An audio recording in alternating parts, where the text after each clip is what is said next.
ورحمۃ اللہ وبرکاتہ۔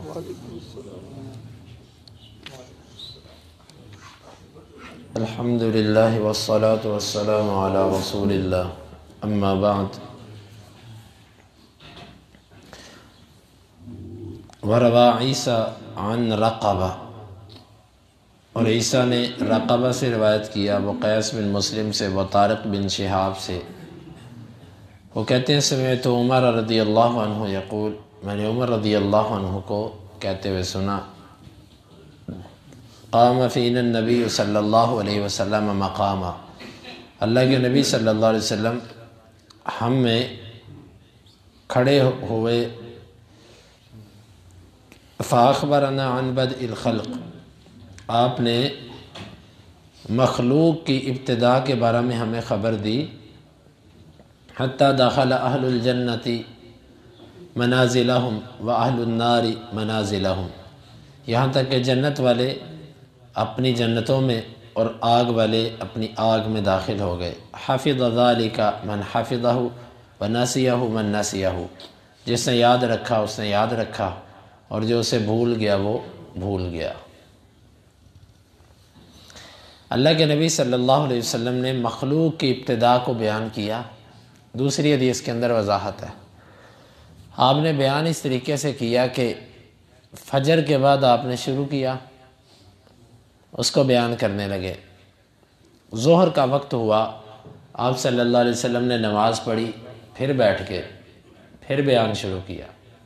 پھر عصر کا وقت آیا، عصر کی نماز پڑھی، پھر بیٹھ کے پھر مغرب کا وقت آیا، مغرب کی نماز پڑھی، یعنی کہ آپ صلی اللہ علیہ وسلم نے ایک پورا دن لگا دیا اس کو بیان کرنے پہ۔ ابتدا سے بات چلائی اور کہاں تک لے کر گئے، یہاں تک کہ جنت اور جہنم میں دخول تک کو بیان کر دیا۔ یہ نہیں بتایا کہ کون کون فلانا فلانا بندہ جنت میں جائے گا اور فلانا فلانا جہنم میں جائے گا، یہ نہیں بتایا۔ مطلب جنت میں جانے تک اور جہنم میں جانے تک جو مناظر تھے، جو کیفیات تھی، وہ سب کی سب ان کو بتا دی۔ کیسے وہ خوش قسمت لوگ تھے جو اس مجلس میں بیٹھے ہوئے تھے، اور کتنا ذوق تھا ان صحابہ کرام کا کہ جو سارا دن اللہ کے نبی صلی اللہ علیہ وسلم کے اس بیان کے لیے بیٹھے رہے۔ اس کے بعد پھر آپ صلی اللہ علیہ وسلم نے، ایک ترمذی کی روایت میں آتا ہے کہ آپ ایک دفعہ نکلے اور آپ کے ہاتھ میں دو کتابیں تھیں، ایک کتاب آپ کے دائیں ہاتھ میں تھی، ایک کتاب آپ کے بائیں ہاتھ میں تھی۔ ظاہر اس کا یہی ہے کہ وہ کتابیں نظر آنے والی چیز تھی، کیونکہ صحابہ کرام نے جو بیان کیا وہ حقیقت ہے۔ آپ نے فرمایا یہ جو کتاب ہے نا، اس میں جنت والوں کے نام ہیں، اور یہ جو کتاب ہے اس میں جہنم والوں کے نام ہیں۔ اب وہ کتابیں کہاں سے آئیں؟ آپ خود تو لکھتے نہیں تھے، نہ آپ نے وہ کسی سے لکھوائیں۔ وہ کہاں سے آئیں؟ جب آپ صلی اللہ علیہ وسلم نے صحابہ کرام کو دکھائیں، اس کے بعد حدیث کے لفظ آپ نے ان کو پھینک دیا۔ وہ کہاں گئیں؟ یہ تمام کے تمام چیزیں معجزے سے تعلق رکھتی ہیں، کیونکہ آپ کا دو کتابوں کو اپنے ہاتھ میں پکڑنا اور ان کو دکھانا کہ یہ جنت والوں کے نام ہے اس کتاب میں، اور اس میں جہنم والوں کے نام ہے۔ صحابہ کرام میں سے کسی نے کہا کہ اللہ کے رسول صلی اللہ علیہ وسلم، اگر کام پہلے سے پورا ہو چکا ہے تو پھر عمل کرنے کا فائدہ کیا ہوا؟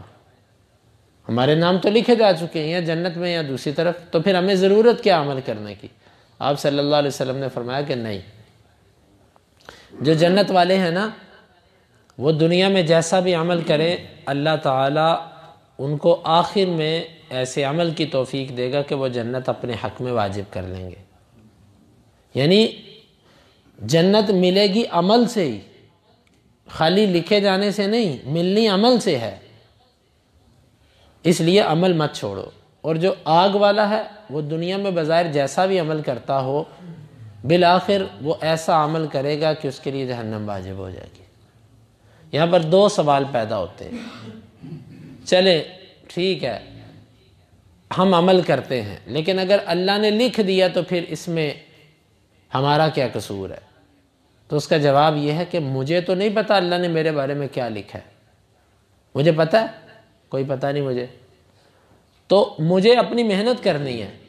تو اللہ تعالیٰ فرماتے ہیں اِنَّا لَا نُضِيعُ أَجْرَ الْمُحْسِنِينَ، احسان کرنے والوں کے اجر کو ہم ضائع نہیں کرتے۔ پہلی بات یہ ہے کہ مجھے پتہ ہی نہیں کہ میرا نام کن جگہوں میں لکھا ہوا ہے۔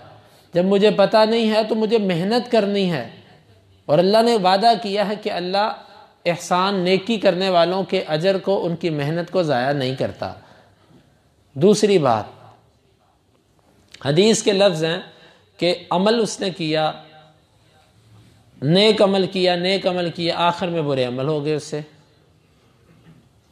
تو یاد رکھیے بندے کے نیک ہونے میں اور نیک عمل کرنے میں فرق ہوتا ہے۔ کچھ لوگ ہوتے ہیں وہ اچھے کام کرتے ہیں لیکن اچھے نہیں ہوتے۔ مثال کے طور پہ آپ کفار کو دیکھیں، بعض دفعہ کتنے خیر کے کام کرتے ہیں، خدمت خلق کے کتنے اچھے کام کرتے ہیں، حتیٰ کہ وہ بعض دفعہ مسلمانوں کو اپنے ملکوں میں مسجدوں کے لیے جگہ بھی دے دیتے ہیں، حتیٰ کہ وہ اپنا چرچ بھی وقف کر دیتے ہیں کہ تم اس میں عبادت کر لیا کرو۔ یہ واقعات عام سننے کو ملتے ہیں۔ اور پھر اور خدمت خلق وہ کتنی کرتے ہیں۔ اب یہ سارے عمل اچھے ہیں کہ نہیں ہیں، لیکن ان نیک اعمال کے کرنے سے وہ نیک ہیں، وہ نیک نہیں ہیں۔ حدیث کے اندر لفظ ہے کہ وہ جنتیوں والے عمل کرتا ہے۔ اگر عمل کے ساتھ ساتھ اس کے پاس وہ بنیادی شروط بھی پوری ہوتی جو نیک عمل کے لیے اور قبولیت کے لیے ہونی چاہیے، کیونکہ عمل کی قبولیت کی شرائط ہو رہے ہیں۔ عمل کی قبولیت کی شرائط اگر اس کے پاس ہوتی، سب سے پہلے اسلام، توحید، یعنی شرک نہ ہوتا اور اسلام ہوتا، یہ دو بنیادی شرطیں ہیں کسی بھی عمل کی قبولیت کی۔ پھر اس کے بعد مزید شرطیں آ جاتی ہیں، ریاکاری نہ ہو، سنت کے مطابق ہو، یہ چیزیں ساتھ مل جاتی ہیں۔ تو یہ شرطیں اگر بنیادی پائی جائیں گی تو نیک عمل اللہ کے ہاں قبول ہوتا ہے، وگرنہ ضروری نہیں کہ ہر نیک عمل قبول ہو۔ جس کو آپ نیک سمجھتے ہیں وہ جب تک شرطیں نہیں پائی جائیں گی وہ قبول ہی نہیں اللہ کے ہاں۔ تو ضروری یہ ٹھہرا یہاں سے کہ جب تک کسی بھی بندے کے اعمال ہیں، جب تک اس کے پاس بنیادی شرائط نہیں ہے نا، وہ عمل قبول نہیں۔ ہاں جب اس کے پاس بنیادی شرطیں آ گئیں پھر اللہ اس کے عمل کو ضائع نہیں کرتا۔ والذین جاہدوا فینا لنہدینہم سبلنا، اللہ کا بھی وعدہ ہے۔ اللہ تعالیٰ ایسے نہیں کرتا کہ ایک بندہ نیک ہے، اللہ سے ڈرنے والا ہے، دل سے بھی وہ ایسے سب چیزوں کو قبول کرتا ہے، اہتمام کرتا ہے، اور اللہ اس کے عمل کو ضائع کر دے، ایسے نہیں ہوتا۔ اس میں شرطیں ہی مفقود ہوتی ہیں جس کی بنا پر اس کے ساتھ ایسے ہوتا ہے۔ اور جو بندہ برائی کرتا رہتا ہے، جی وہ مزے لوٹ رہا ہے، مزے کر رہا ہے اور آخر میں جنت میں چلا گیا، یہ وجہ نہیں ہوتی۔ وہ برائی کر رہا ہوتا ہے لیکن اس کے نفس میں ملامت، شرمندگی اور اتنی زیادہ ہوتی ہے کہ وہ یقین مانے انتہائی اندر سے وہ شرمندہ ہوتا ہے اپنے رب سے۔ اور رب ایسا ہے کہ گناہ کر کے بھی آپ اس کے سامنے دل سے شرمندہ ہوگی، کیونکہ وہ تو دلوں کا جانتا، ادھر چلاکیاں نہیں چلتی، دل سے شرمندہ ہوگے وہ آپ کو معاف کر دیتا ہے۔ کیونکہ بعض گناہ انسان سے ایسے سرزد ہوتے ہیں کہ وہ انسان کو اللہ کے قریب کر دیتے ہیں۔ گناہ قریب نہیں کرتا، گناہ کے بعد انسان کے اندر جو ایک کیفیت بنتی ہے نا، وہ اللہ کے قریب لے جاتی ہے اس کو، گویا کہ سبب گناہ بن گیا۔ جس طرح کہ عمر بن عبدالعزیز رحمۃ اللہ علیہ کے بارے میں آتا ہے کہ بڑے نیک تھے، لیکن ان کے بہت زیادہ بدلنے کا جو بہت بڑا سبب تھا نا، وہ ایک بندے کا ان کے ہاتھوں قتل تھا، مرنا تھا۔ اور وہ کون تھا؟ وہ صحابی رسول عبداللہ بن زبیر کے بیٹے تھے۔ عمر بن عبدالعزیز نے اس کو کوڑے مارے۔ کیوں مارے؟ خود نہیں مارے، سلیمان بن عبد الملک کے کہنے پر، کیونکہ وہ بڑا بادشاہ سخت مزاج تھا اور بڑا، اس نے عمر بن عبدالعزیز کو حکم دیا کہ یہ کام کرو۔ عمر بن عبدالعزیز نے کی، حالانکہ عمر بن عبدالعزیز ان کے بہنوئی بھی تھے، لیکن بس اس کا روب تھا ایک، اس کے کہنے پر کیا۔ اس نے کہا اتنے کوڑے مارو، اس نے مار دیے۔ پھر اس نے کہا کہ اس کو سخت سردی تھی، اس نے کہا اس کو مسجد کے دروازے کے باہر کھڑا کر دو سردی میں، اور اس کے اوپر پانی بھی ڈالو۔ سخت سردی بھی تھی، پانی بھی ڈالا، کوڑے بھی مارے۔ وہ اللہ کا نیک بندہ عبداللہ بن زبیر رضی اللہ عنہ کا بیٹا تابعی تھا، وہ فوت ہو گیا۔ عمر بن عبدالعزیز اس پر اتنا رویا، پھر اتنا اس کو دکھ ہوا، اس نے پھر چھوڑ کے بھاگ گیا۔ پھر اس کے بعد ابن کثیر رحمہ اللہ لکھتے ہیں کہ یہ ایک غلطی عمر بن عبدالعزیز کی تبدیلی کا بہت باعث بنی۔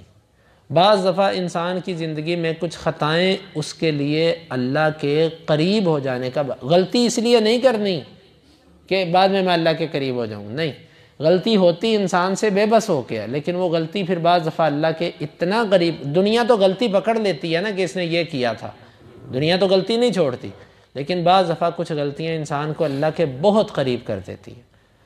تو یہاں پر بات کرنے کا مقصد یہ ہے کہ وہ برے عمل کر رہا ہے، لیکن اس کے اندر کی کیفیت کا کسی کو نہیں پتہ ہوتا۔ اسی وجہ سے اللہ تعالیٰ اس کے باطن کے اچھے ہونے کی وجہ سے اس کے ظاہر کو بھی اچھا کر دیتا ہے آخر وقت میں۔ یہ اس کا معنی ہے۔ اس کا وگرنہ یہ مطلب نہیں ہے کہ اللہ تعالیٰ جبر کرتا ہے۔ یاد رکھیے گا، اگر اللہ تعالیٰ نے جبر کرنا ہوتا تو اللہ تعالیٰ کائنات کو، زمین کے اندر انسانوں کو بھیجتا ہی نہ، پھر وہ پیدا کرتا، جس کو چاہتا جہنم میں پھینکتا، جس کو چاہتا جنت میں پھینکتا۔ پھر قرآن کے اندر جو اس نے کہا کہ لِيَبْلُوَكُمْ أَيُّكُمْ أَحْسَنُ عَمَلًا، کہ وہ آزمائے تم کو، تم میں سے بہترین عمل کرنے والا کون ہے۔ پھر اس کا کیا مقصد رہ جاتا ہے؟ جب اس نے خود برائی کروانی ہے اور خود اس نے نیکی کروانی ہے تو پھر اس کا کیا معنی ہوا؟ ایسا نہیں ہے۔ اور تقدیر کے حوالے سے بھی میں نے پہلے بھی عرض کی تھی، اس مسئلے کو آسان سمجھیے، اس میں زیادہ غور و فکر نہیں کرنا، اس سے منع کیا۔ آسان یہ ہے کہ جو لکھا ہے ہم وہ نہیں کر رہے۔ مجھے کیا پتا کیا لکھا ہوا ہے؟ پتہ کسی کو؟ کسی کو نہیں پتا میں نے کیا لکھا ہوا ہے میرے بارے میں۔ ہاں، جو میں نے کرنا تھا وہ لکھا ہوا ہے۔ اگر لکھا میں نے کرنا ہوتا نا تو وہ شیڈول میرے سامنے ہوتا اور میرے علم میں ہوتا کہ میں نے یہ کرنا ہے۔ جب میں کر اپنی مرضی سے رہا ہوں اور میں بعد میں تھوپ دیتا ہوں تقدیر کے اوپر، یہ تو زیادتی ہے۔ شریعت نے مجھے مجبور ہی نہیں کیا کسی کام پہ، یعنی کہ اللہ تعالیٰ نے کونی طور پہ مجھے اختیار دیا، میں جو چاہوں کروں، جو چاہوں نہ کروں۔ تو مجھے یہ بھی نہیں پتہ لکھا کیا ہے، تو یہ بات غلط ہے جی۔ اللہ اگر چاہتا تو میں نمازی ہوتا، اللہ اگر چاہتا تو میں ایسے ہوتا، اللہ نے چاہا تو میں یہ کر۔ یہ تو مشرکین کی دلیل تھی، اگر اللہ چاہتا تو ہم شرک نہ کرتے۔ یہ بات نہیں ہے۔ حقیقت بات یہ ہے کہ اللہ تعالیٰ نے تقدیر لکھی ہے، اس نے کہا تھا کہ یہ ایسے ایسے کرے گا، اللہ کے لکھنے کی وجہ سے نہیں میں ایسے کر رہا، بلکہ میں نے ایسے کرنا تھا۔ اللہ نے اپنے کامل علم کے مطابق پہلے ہی بتا دیا اس نے ایسے کرتا ہے۔ جس طرح اسکول کے اندر ایک ٹیچر ایک بچے کے بارے میں کہہ دیتا ہے کہ اس نے فیل ہو جانا ہے۔ اب ٹیچر کی بات غلط بھی ہو سکتی ہے کیونکہ وہ ناقص علم ہے، لیکن اگر ٹیچر کی کہی ہوئی بات پوری ہو جائے اور بچہ کہے کہ جی میں فیل اس لیے ہوں کہ استاد نے مجھے پہلے ہی کہہ دیا تھا، تو یہ بات اس کی تو غلط ہے کہ بھئی تمہارے فیل ہونے کی وجہ استاد کا کہنا نہیں ہے، بلکہ تمہاری نالائکی ہے۔ اس نے تمہاری صفات اور تمہاری نالائکی دیکھ کر کہہ دیا تھا کہ اس نے فیل ہو جانا، جو اس کے کام ہے، جو اس کے کرتوت ہے، اس سے نہیں پاس ہونا۔ تو اب وہ فیل استاد کے کہنے کی وجہ سے نہیں ہوا، بلکہ استاد نے تو اپنا اندازہ لگایا تھا اس کو دیکھ کر۔ تو یہ انسان کا اندازہ ہے جو کبھی سچ ہو جاتا ہے۔